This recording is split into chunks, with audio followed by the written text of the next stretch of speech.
Ladies and gentlemen, the Honorable Nancy Pelosi, Speaker of the United States House of Representatives. It's not. Good morning, everyone. This is a very special occasion indeed. It is a time when we are here and have the privilege to welcome a newcomer to the Capitol inside, but not a newcomer to the Capitol of the United States. The true patriot, soon to be seen, Pierre L'Enfant. Let us salute the committed champions who have helped make this history today possible. Congresswoman Eleanor Holmes Norton, D.C.'s longtime champion in the House. Whip James Clyburn, who has long been a force for D.C. statehood.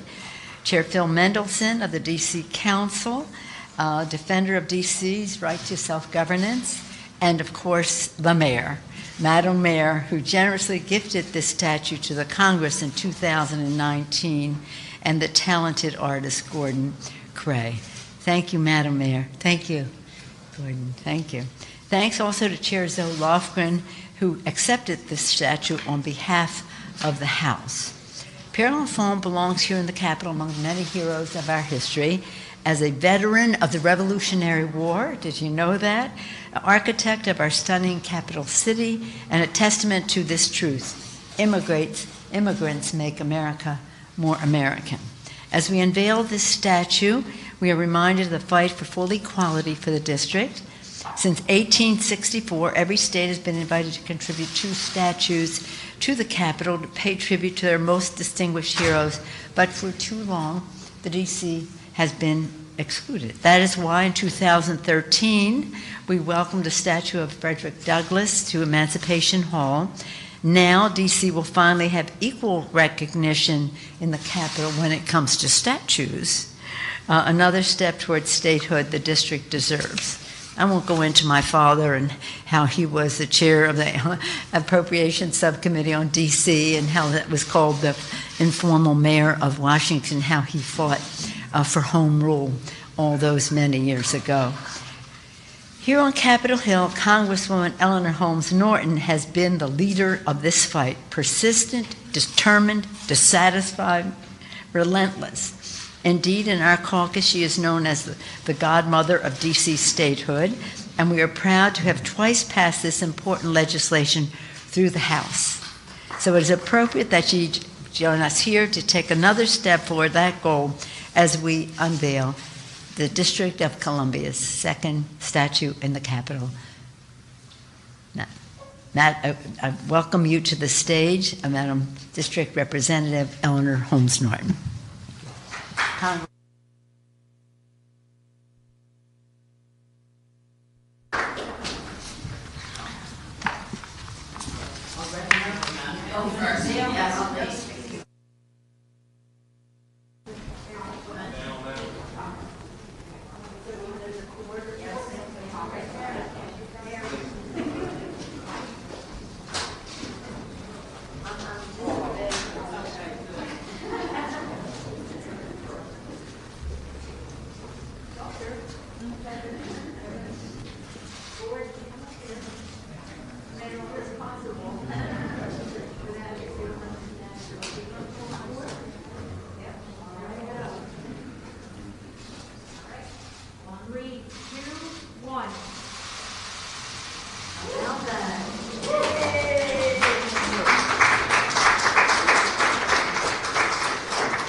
Ladies and gentlemen, the Honorable Eleanor Holmes Norton, member of the United States House of Representatives from the District of Columbia. What a pleasure to unveil that statue. And such a pleasure to be with my very good friend, Speaker Pelosi, my other good friend here in the House, Whip Clyburn, our mayor, Muriel Bowser, and of course the chair of our City Council, Chairman Phil Mendelson. I'd like to express my gratitude to Speaker Pelosi and House Committee on Administration Chair Zoe Lofgren for making today possible. The District of Columbia owes a debt of gratitude to Speaker Pelosi, Leader Hoyer, who I'm sorry can't be with us today, and Whip Clyburn for their leadership in passing the D.C. statehood bill in 2020 and 2021. Those were the first and second times in history either chamber of Congress had ever passed the statehood bill. Today's unveiling was 20 years in the making. In 2002, I first introduced a bill to give D.C. 2 statues in the Capitol, as states are entitled to have. D.C. commissioned statues of Frederick Douglass and Pierre L'Enfant in the hopes that they would one day join state statutes in the Capitol. However, Republicans fought my bill, calling it tantamount to granting D.C. statehood. I wish it were. It took us 11 years to get D.C.'s first statue in the Capitol of Frederick Douglass, which is displayed in Emancipation Hall. That is certainly the appropriate place for it. Today, 9 years later, D.C. takes its rightful place among the states in the Capitol with the unveiling of the Pierre L'Enfant statue. Pierre L'Enfant fought in the Revolutionary War, which was launched to end taxation without representation and to give consent of the governed. Yet nearly 700,000 D.C. residents are taxed without voting representation in Congress, and Congress has complete authority over D.C.'s local affairs. Statehood is the remedy to this denial of democracy. D.C. has a larger population than 2 states. D.C. pays more federal taxes per capita, than any state, and more in federal taxes than 21 states. D.C. residents have served in every American war since the Revolutionary War, served in that war. 30,000 current D.C. residents are veterans. In 2020, the House passed the D.C. statehood bill. Last year, the House passed the bill again, and the Senate held its second ever hearing on the bill. The bill has a record 45 Senate co-sponsors. Today, 54%, please remember that number, the great majority, or the majority, 54% of the American people support statehood for the residents of our nation's capital. The unveiling of this statute is a milestone in our ongoing march to make the District of Columbia the 51st state. D.C. residents, I believe you will agree, have more than earned it. Thank you very much.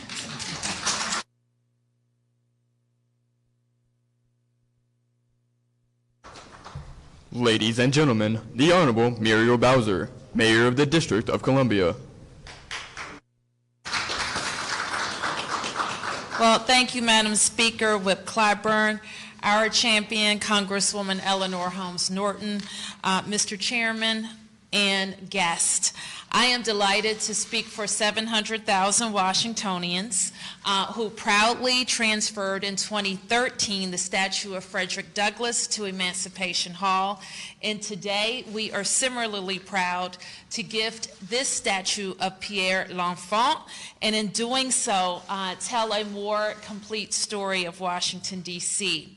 In this statue of Pierre L'Enfant, we tell the story of our very first days, a transformation from rural port towns to a thriving metropolis, a transformation that began as one man's vision for a capital city that would represent the founding principle that all men are created equal. In the statue of Frederick Douglass, we tell the other part of the story of a nation that was struggling to live up to those founding ideals, both in terms of equality for Black Americans and representation for the residents of the capital city. And simply having both of these statues now here in the Capitol, we're writing the latest chapter. We're telling the story of the disenfranchisement of Americans who are closer to statehood than ever before, but still enduring near daily attacks on our autonomy and self-determination. I want to, of course, thank Speaker Pelosi and Congresswoman Norton for making this happen, for making sure that the symbol of D.C. having its two statues, just like every state, is not where we stop. We know that achieving this milestone is so important, but we also know our goal is 2 senators. The goal is that D.C. doesn't have to rely on the Senate to confirm local judges. The mayor doesn't have to ask for the D.C. National Guard.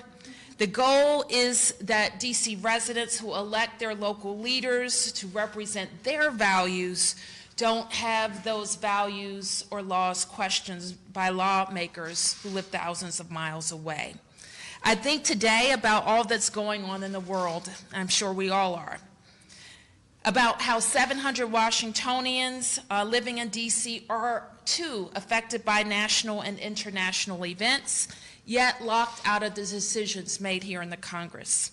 I think about how President Biden is prepared to nominate, or has nominated, a Black woman to serve on the Supreme Court for the first time ever, and D.C. residents won't have a say in that nomination process.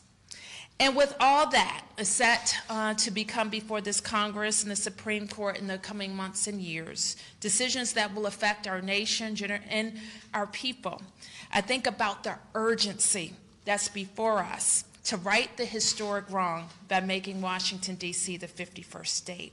We will keep pushing, inspired by those who have shaped our history, inspired by our beautiful city. We know when people come to visit our nation's capital in my hometown and the hometown of my Congresswoman, they are taken away by the beauty of Washington, D.C. And every day, we are inspired to do work not only for our city, but to make our democracy more perfect. Thank you.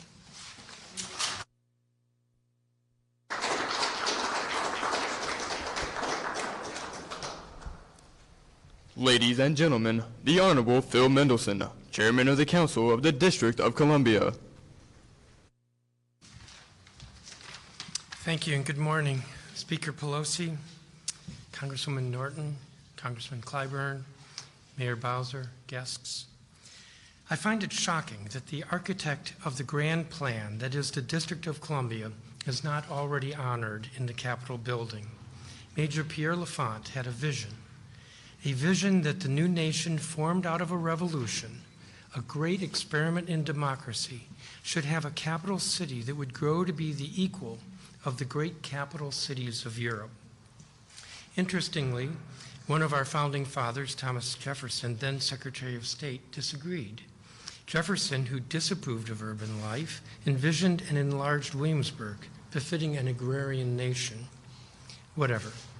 L'Enfant worked closely with President George Washington and designed a city with grand avenues and vistas, with the President's house and the Capitol building occupying prominent spots, with a monumental avenue in between, and a grand esplanade, which we now know of as the Mall. A century later, Daniel Burnham said, "Make no little plans. They have no magic to stir men's blood and probably will not themselves be realized. Make big plans, aim high and hope and work, remembering that a noble, logical diagram, once recorded, will never die, but long after we are gone will be a living thing, asserting itself with ever-growing insistency." This is our city, the home of our nation's capital, as well as home to 700,000 United States citizens. Urban design affects the human spirit, and for the residents of the district, Pierre L'Enfant's vision uplifts our spirit. It is also shocking that despite the evolution of our democracy from the 18th century, when only white, property-owning men could vote, to today, when every white, every black, and everyone, men and women, can vote, that despite that evolution, the 700,000 residents of the District of Columbia still have no vote. A careful read of the Federalist Papers reveals that this disenfranchisement was never a focus of the Founding Fathers. Rather, it was an unintended consequence. And while our democracy has evolved to expand the franchise, that evolution has yet to reach the United States citizens of the District of Columbia. Our neighbors to the south, Mexico, modeled its government after ours following its revolution, and in the past decade, Mexico gave its federal district full enfranchisement as a state, with full rights and responsibilities in the national legislature. That's all we ask. Today's ceremony honors an important figure in our city. It also is a step in recognizing that the district should be equal to the 50 states. Thank you.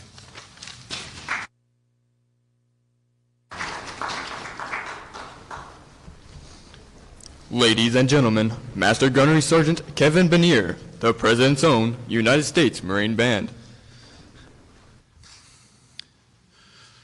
Oh, beautiful for spacious skies, for amber waves of grain, for purple mountain majesties, above the fruited plain. America, America, God shed his grace on thee, and crown thy good with brotherhood, from sea to shining sea. Oh, beautiful for heroes proved in liberating strife, who more than self their country loved, and mercy more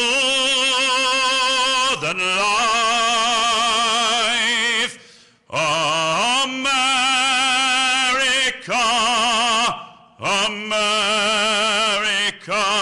God shed his grace on thee, and crown thy good with brotherhood, from sea to shining sea.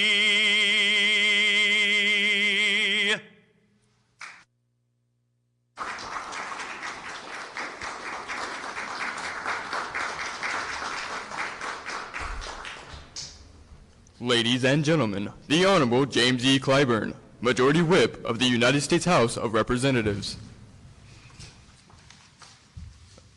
We're raising the roof. I looked up to see if the dome was still there. Thank you very much, Sergeant. Madam Speaker, Madam Delegate, Madam Mayor, Mr. Mendelson, thank you so much for allowing me to be a part of this program here today. As many of you know from your studies, Pierre, or Peter as he preferred to be called, L'Enfant came here as a 23-year-old after serving with his father, an accomplished architect in France. He came here to help fight the Revolutionary War. In that war, he was injured in Savannah, held prisoner in Charleston, served out his probation, and returned to the battle. And when the war was over, He went back to France, but returned to the United States, this time to help design and build our federal bureaucracy and buildings, stopping first in New York.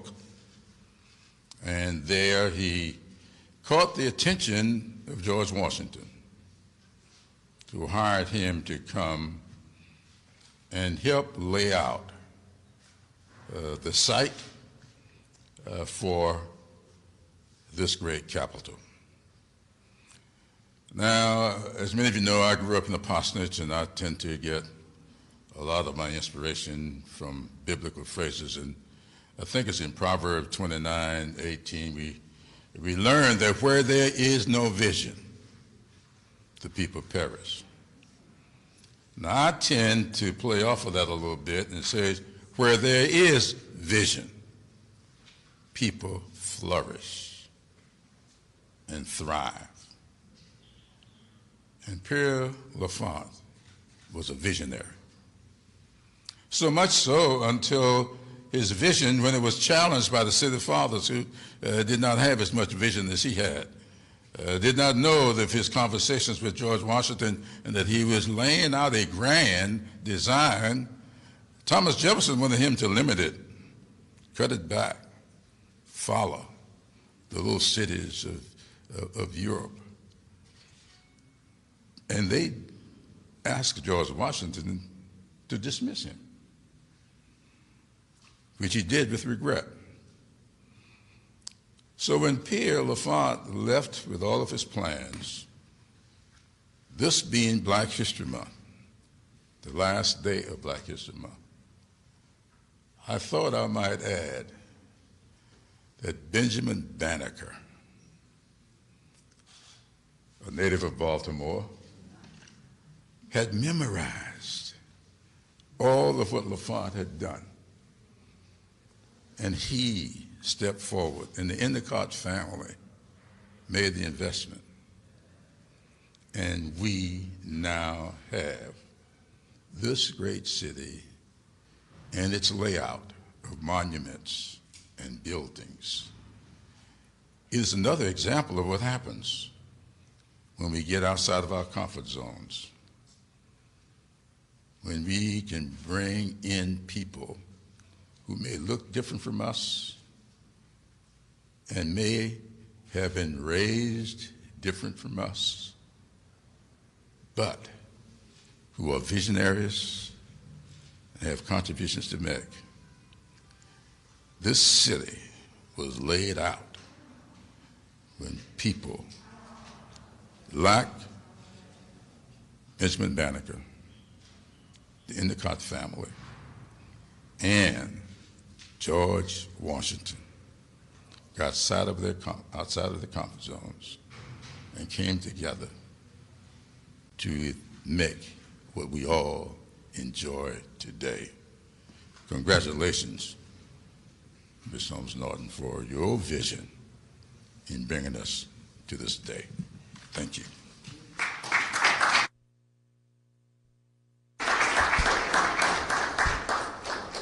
Ladies and gentlemen, the Honorable Nancy Pelosi, Speaker of the United States House of Representatives. Thank you again. We always learn a history lesson and an inspiration from Mr. Clyburn.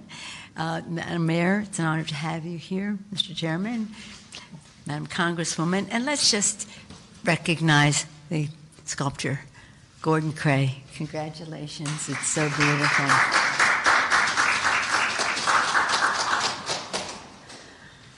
In her remarks, Congresswoman Norton mentioned that Pierre L'Enfant was fighting against taxation without representation, and here we are, still with that. Madam Mayor talked about when he drew his designs, it was transformative for the city, and here we are, Pierre L'Enfant making this spot in the Capitol transformed, a place where children can come and quietly understand the beauty of art and what it meant in terms of focusing on the greatness of the city, what it was and what it would become. Eleanor chose this spot. Eleanor chose this spot, and really before Pierre L'Enfant was here, nobody really knew that much about this spot except they walked by it all the time. Well, Traverse, thank you for your vision. Thank you for your vision. So here we are, as this was mentioned, he served in George Washington's army. He did that as a very young person, bravely joining the War for American Independence, which was something the French did. Lafayette is in the chamber, and now Pierre L'Enfant is in the hallway of the Capitol. And he created a magnificent city. His leadership alongside of the legacy, as has been mentioned, of Frederick Douglass is perfect. One at the start of our country, another to hold our country together. People in Washington, D.C. fight our wars, pay their taxes, contribute to the greatness of our country, and should have the full representation that has been mentioned.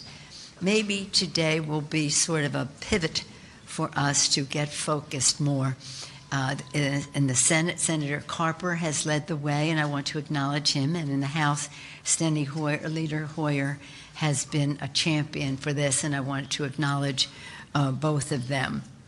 But the idea, as I said earlier, my father was a big supporter of home rule when he was in the Congress and chaired the Appropriations Subcommittee on the District of Columbia. So I think that generations of Washingtonians have fought for actual Washingtonians, not representatives from other places. It's long overdue. We just have to continue to persist so that you do get those 2 senators and that we do have a full vote in every aspect of congressional life in the House of Representatives. So for us, this can be a pivotal day. It certainly is a beautiful day. Pierre L'Enfant would be pleased, I think, with his artistic eye to see the great work that you've done, Gordon, and of course, Madam Congresswoman, the place that you put him, and that the mayor of the city, something that was not even in existence at the time, that the mayor of the city and the representative of the council are here to make this possible, and that Mr. Clyburn would memorialize it all with a history lesson.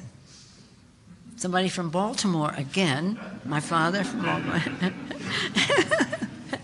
Remember that when you know football, baseball, all that, the friendship between our 2 cities. In any event, congratulations to everyone on all of this. And now we're going to have another photograph of any of us who wish to come up, just to associate ourselves with this important day in a way that is so beautiful that I do believe Pierre L'Enfant would approve. Madam Mayor, Madam Congresswoman, Mr. Whip, Mr. Councilman.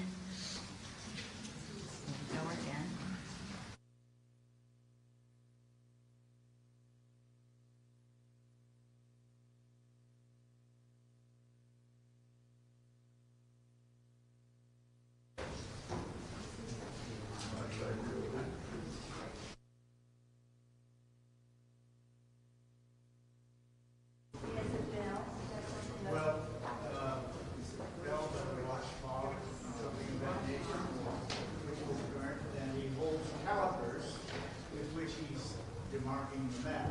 Now he's on Capitol Hill. He's got his finger right on the Capitol Hill. And I like to think that perhaps he's there with John Trumbull, who was his companion, sometimes explaining it to him.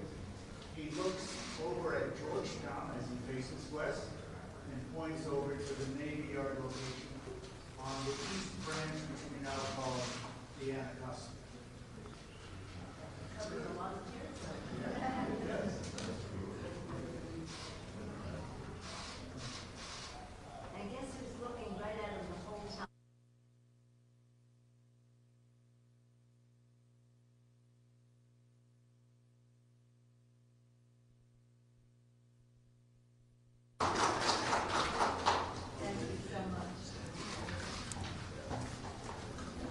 Ladies and gentlemen, this concludes our ceremony.